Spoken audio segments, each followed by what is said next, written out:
right? And you would think like, okay, that's not that bad, right?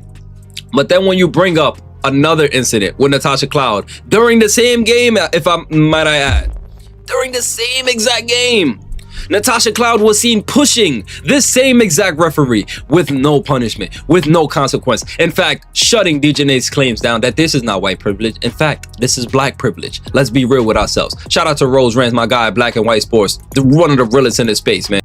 We are now looking at what many believe could be the biggest and most embarrassing officiating controversy in professional basketball history, with the WNBA league office reportedly facing intense pressure and growing panic. If you thought the recent physical incidents on the court were shocking, what has unfolded now takes this situation to an entirely different level. What millions of viewers witnessed has sparked serious questions about the officiating system and exposed concerns that fans have been raising for months. And Caitlin Clark may have finally reached the point where she refuses to simply absorb the punishment in silence. She is no longer willing to just take the hits and move on. Her response toward a referee during the controversy has sent shock waves throughout the organization, with critics demanding accountability and consequences for those involved. This could be the moment when the treatment of Caitlin Clark and Sophie Cunningham finally begins to create serious backlash, and the potential consequences could be enormous. To understand just how serious this controversy has become, we have to examine the ongoing concerns surrounding the physical treatment of players on the court. For months, fans have been arguing that Indiana Fever players are not receiving consistent protection from officials when dangerous contact occurs. We are not simply talking about an occasional missed call or an ordinary officiating mistake. The criticism centers around what supporters believe is a repeated pattern of allowing opposing teams to make excessive physical contact with some of the league's biggest talents. Sophie Cunningham has endured several extremely physical plays involving contact around her head, neck, and body. In some incidents, she has been left on the floor after taking hard contact while officials were only feet away from the action, creating even more frustration among fans who expected immediate intervention. It has become an ugly and deeply controversial situation. Supporters believe officials are witnessing dangerous contact in real time, yet failing to respond strongly enough to protect the players.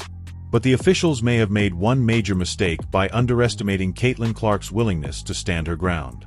Throughout her rookie season, she has faced constant physical pressure, hard fouls, and controversial plays that have tested her composure. Yet she continued to remain focused, walk away from the drama, and let her performance speak for itself. But everyone has a breaking point, and many fans now believe that line has finally been crossed, putting the league's officiating under a much brighter spotlight than ever before. That's something, right? And the camera was to her back, though, so we didn't see that, and she said, "No, I didn't." And you could just tell by the way in which she responded there in post-game and at the press conference that she didn't. And then the fact that we got an appeal before the game was over, and the fact that we got that rescinded, guys, 2 hours and 20 minutes afterward, said all we needed to know, right? Before the Fever had even been wheels up from Chicago, this had been rescinded, and it was so significant, obviously, not just because of this technical and what it meant there, but also moving forward. It would have meant she doesn't play tonight against the New York Liberty. It would have been a league-leading 8th technical foul, and so it's something definitely is on probably the back of her mind here for the final dozen games here, because one more and she's suspended. But I think this is chalked up purely to just a rookie mistake, rookie read there from that official. And it was a situation I would have liked to see one handled in the moment. In the middle of an incredibly physical game filled with controversial officiating, after once again watching her teammate take a brutal and dangerous hit, Caitlin Clark finally appeared to snap. But she did not lose her temper. She did not start yelling uncontrollably. She did not create some dramatic scene. Instead, she delivered a response that was much colder, much more deliberate, and potentially far more powerful. Clark turned toward the referee, who appeared to be allowing the physical play, stared directly at him, lifted her hand beside her head, and made the unmistakable gesture for a phone call. In that brief moment, the entire atmosphere inside the arena seemed to change. That was not simply an emotional reaction. It looked like a deliberate warning. Caitlin Clark was essentially telling the official, directly and without hesitation, in front of thousands of fans inside the arena and millions watching across the country, that she was prepared to contact the WNBA league office. The message was clear. She was no longer willing to simply accept what was happening on the court. She was signaling that the situation could be taken beyond the referees standing in front of her and brought directly to the league's top decision-makers. She was making it clear that questionable calls, missed whistles, and controversial decisions could face serious scrutiny from people with far more authority than the officials on the floor. The reaction came immediately, with everyone suddenly focused on what would happen next. To understand why that moment carried so much weight, you have to understand the enormous power surrounding Caitlin Clark right now. The WNBA is experiencing unprecedented growth in attention, media coverage, revenue, and global popularity, and Clark has become one of the biggest driving forces behind that surge. She is a massive attraction, a major reason fans are watching, and one of the league's most valuable stars. So when the face of women's basketball appears ready to take an officiating controversy directly to the commissioner's office during a live game, the entire power dynamic changes instantly. They gave us the same explanation. And when you mix that in with what the referee said even transpired in the first place, once again. Yeah, she intentionally seeked out the official. Caitlin Clark intentionally seeked out an official and used you were backwards to them. Did you even know they were there in that moment? And through the forearm. And through a forearm. So Caitlin intentionally, that's a wild accusation, by the way, not accidentally, intentionally ran in and seeked out an official and threw a forearm, when you can clearly see in real time that Caitlin Clark was literally hip bumped by Natasha Howard while she was mobile. You guys know when you're running, you are in a vulnerable position. Any slight push or anything can... And those sorts of things. But look, I view Clark very much kind of like a miniature version of Stephanie White in there, how they handle things, how competitive they are, how they were both shooters. Clark's obviously the better player out on the court, and they both were 22, oddly enough. But there's no doubt in my mind that White and her great coaching staff can help take them the distance. The interesting thing, Caroline, in all this, something different that they have to work through here is one of their coaches is on maternity leave, and her husband also on the staff, having to sort through that with baby number 2 on the way. So it's a blessing for something like this for them to deal with, but it's something they'll have to work through here for the next 6 weeks or so. Real quick before we get you out of here, Scott, as you talk about Stephanie White, everybody on Twitter has an opinion about Coach and the team. With all of the controversy that follows the Fever, does the noise galvanize them or start to rip them apart by the time the season is done? Yeah, I would lean towards more galvanized. I think The fallout from that single phone call gesture has been absolutely explosive. The WNBA league office is now facing enormous pressure as concerns over losing its rapidly growing audience continue to intensify, while the widespread public attention surrounding the officiating controversy has forced the organization to respond. Fans are no longer simply voicing their frustration. They are demanding real accountability. Social media erupted almost instantly after the footage spread online, with millions of supporters calling for major changes and insisting that the league take a serious look at its officiating system. The outrage surrounding the lack of punishment for physical incidents involving Sophie Cunningham and Caitlin Clark has now reached mainstream discussion, putting even more pressure on the credibility of the WNBA's officiating crews. And now, the consequences appear to be spreading.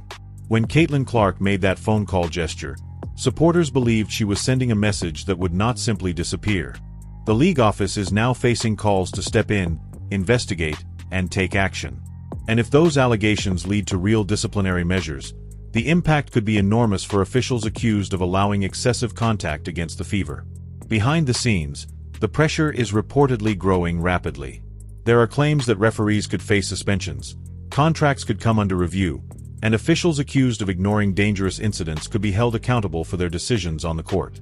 The era of allowing excessive physical play while officials appear to look the other way is now facing unprecedented scrutiny, and the league may be forced to prove that every player, regardless of experience or status, will receive the same level of protection. To me, to several factors. Number one, not allowing those lulls. We'll see them as they have the last couple games. Get up 17, 18 points, middle of the second quarter, and then like they did, against the Las Vegas Aces in a matter of 2.5 minutes to close the first half, gave up 15 unanswered. So instead of going into halftime up 20, you're just up 5. To go into that, it's turnovers. When they're good, they're turning it over 12, 14 times. When they're not, it's 21, 22 turnovers per game. And they're not getting into that offense. They're not getting out of transition. They're not making that successful pass in the post to Aaliyah Boston. Then the third, and perhaps maybe the most importantly, but it all ties together, is the defensive end. Do they have enough defensively as a collective to get it done? Individually,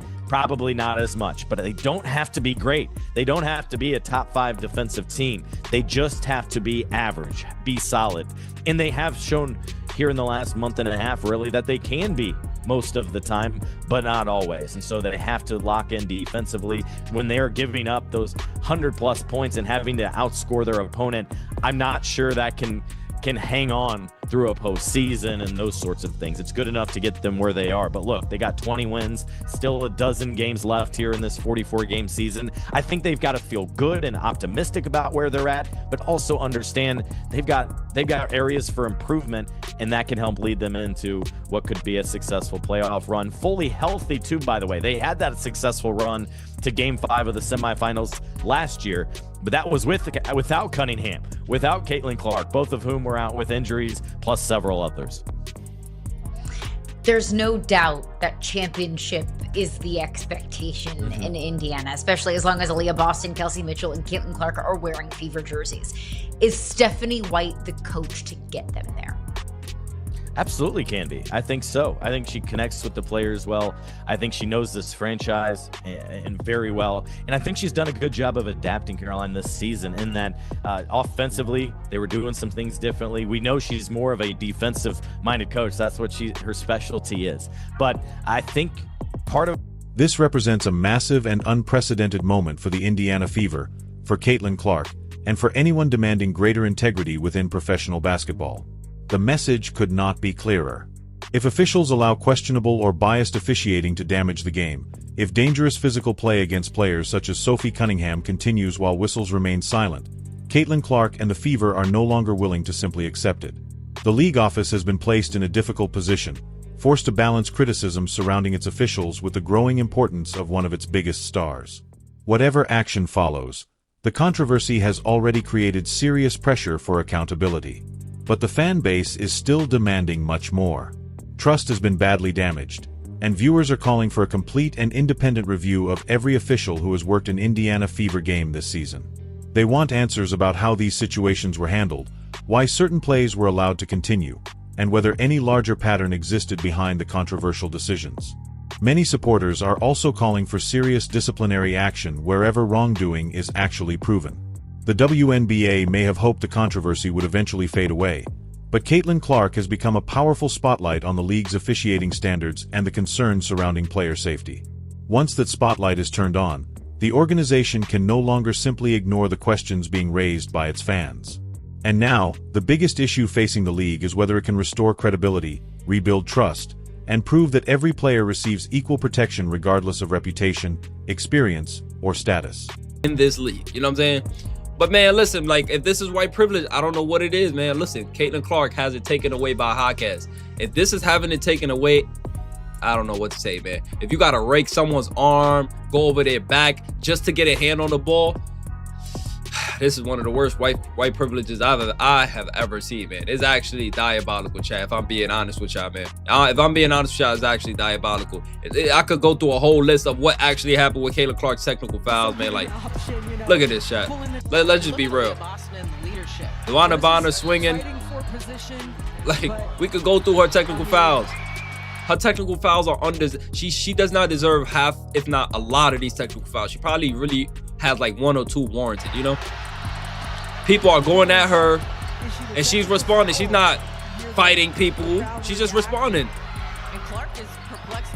Look at this. Shocked as to why she was assisted technical. And she's like, what did I say?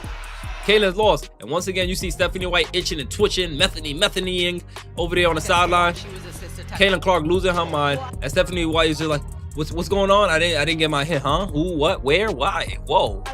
Look at her twitching over there. Caitlin trying to figure out what the hell's going on. Diabolical work, man. And they really gave her technical for this. And then Sophie and then look at this. The Sanaya Rivers literally did this to Caitlin Clark. That's literally taunting a player. That's against the rule book. That's an automatic technical foul. But because the official missed this first technical foul, Caitlin responded. And Sanaya Rivers is approaching Caitlin Clark. Yet Caitlin Clark is she's on the receiving end of unfair calls every single time. As you can see, yes, baiting or taunting an opponent is considered unsportsmanlike conduct and results in a technical foul under WNBA and official basketball rules. Waving at a player after a whistle was called is literally unsportsmanlike conduct, and that should result in a technical foul. But no, the official missed it, and you can tell the official missed it because Caitlin is literally pointing to the referee like, yo, you gonna let her just do that? Like, Caitlin, you can see she's pointing like, yo, you just saw her wave at me, you gonna let her do that? And then Sanaya makes a second round to Caitlin Clark. And Caitlin Clark, absolutely, they decimating the Connecticut Sun, right? So Caitlin says, okay, ref's not going to do something. I'm going to do something. Scoreboard. She didn't even wave her hand back. She didn't get aggressive with her. She said, look at the scoreboard. That's competitive banter, if anything. Connecticut to Hanford bench. Look at this. Look at the effing scoreboard. Look at it. She said, look at the effing scoreboard. But now the referee wants to step in. And Sanaya Rivers still approaching Caitlin Clark. Should have been thrown out the game. Caitlin is clearly in her team huddle. Still trying to be a professional. Still being professional. When you got this ghetto thug trying to start problems. I swear it's the drama. And she went to threads after the game as well. Posting on social media. Inciting violence on Caitlin Clark once again. Like I'm telling you guys, this league is not serious. It's not serious. This is black privilege at its finest. What do you think? Did Caitlin Clark just become the player who could force the WNBA to finally confront the problems within its officiating system? Should the referees accused of allowing dangerous physical plays against Sophie Cunningham face permanent consequences and be banned from officiating professional basketball altogether? Share your completely honest and unfiltered opinion in the comments below. If you believe players deserve better protection and greater accountability from officials, hit that subscribe button and join the conversation.